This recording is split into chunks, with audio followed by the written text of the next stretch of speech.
welcome back. I'm so excited to share the next book. Grab your copy of Grumpy Claus from the link below and read along as we find out if Mrs. Claus, the reindeer, and the elves can help Santa find the Christmas spirit again. Grumpy Claus was written by Tracy Conte Potash and illustrated by Kimberly Young. 'Twas the day before Christmas, and the North Pole was buzzing with excitement. Everyone was busy getting ready for the big day. But where was Santa? He was nowhere to be found. He wasn't in the toy shop. He wasn't in the reindeer stall. And he wasn't in the garage tinkering on the sleigh. Mrs. Claus walked upstairs. She was shocked to see Santa still in bed. She tried waking him up, but he moaned, he groaned, he tossed, he turned, and then he snored really, really loud. He just couldn't get up. Mrs. Claus tried everything, but Santa kept snoring. She was at her wits' end. She tried singing sweet Christmas songs, hoping he would wake. After all, he loved Christmas.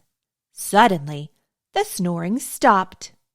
Santa fell out of bed. He mumbled, he moaned, he grumbled, and he groaned. "Enough of that ridiculous singing!" he shouted. Santa crumpled up his red suit and threw it in the corner. He even kicked his black boots. At breakfast, Santa pushed aside his favorite cookies, and he didn't even drink his milk. He walked to the barn and stared at all his reindeer. Rudolph was especially happy to see Santa. His red nose lit up the barn.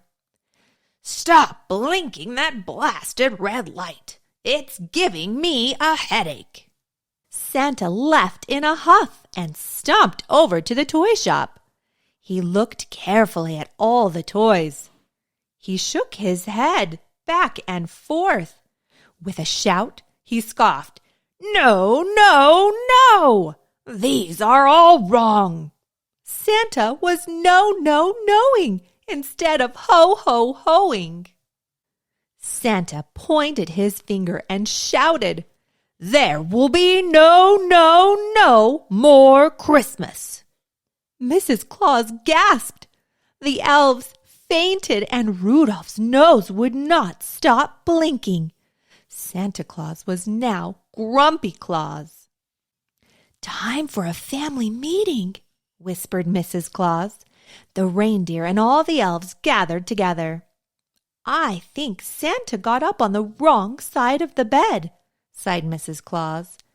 "Maybe he's just really tired," said the elves. "Perhaps he's feeling unappreciated," announced Rudolph. Everyone shook their heads up and down. Yes, maybe it's all of those things," said Mrs. Claus. Sweet Mrs. Claus convinced Santa to drink some more milk and go back to bed. Santa nodded and fell fast asleep. While Santa was asleep, everyone at the North Pole got busy. They wrote letters telling him how much he meant to them and all the children in the world. Mrs. Claus made a fresh batch of his favorite cookies.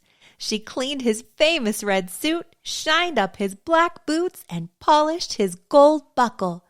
The reindeer washed and waxed his sleigh so it looked brand new. Everyone waited and wondered, will Santa wake up on the right side of the bed this time? Christmas Eve finally arrived. Everyone nervously gathered downstairs at the breakfast table. Santa popped out of bed, rubbed his jelly belly, and twitched his nose. Everyone held their breath.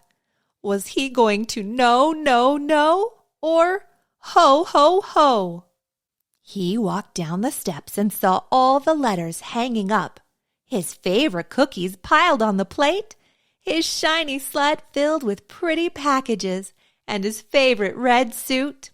Santa smiled and ho-ho-hoed, "Merry Christmas!"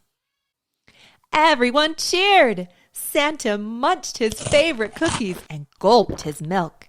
He gave Mrs. Claus a big kiss and thanked her for his clean red suit. He patted Rudolph between his antlers, and he even threw a few elves in the air. "Christmas is tomorrow. We have lots of work to do," he said with a smile. Ho, ho, ho! Merry Christmas! Thanks for listening. Be sure to hit the thumbs up button and subscribe. It lets YouTube know you are interested in more videos like this.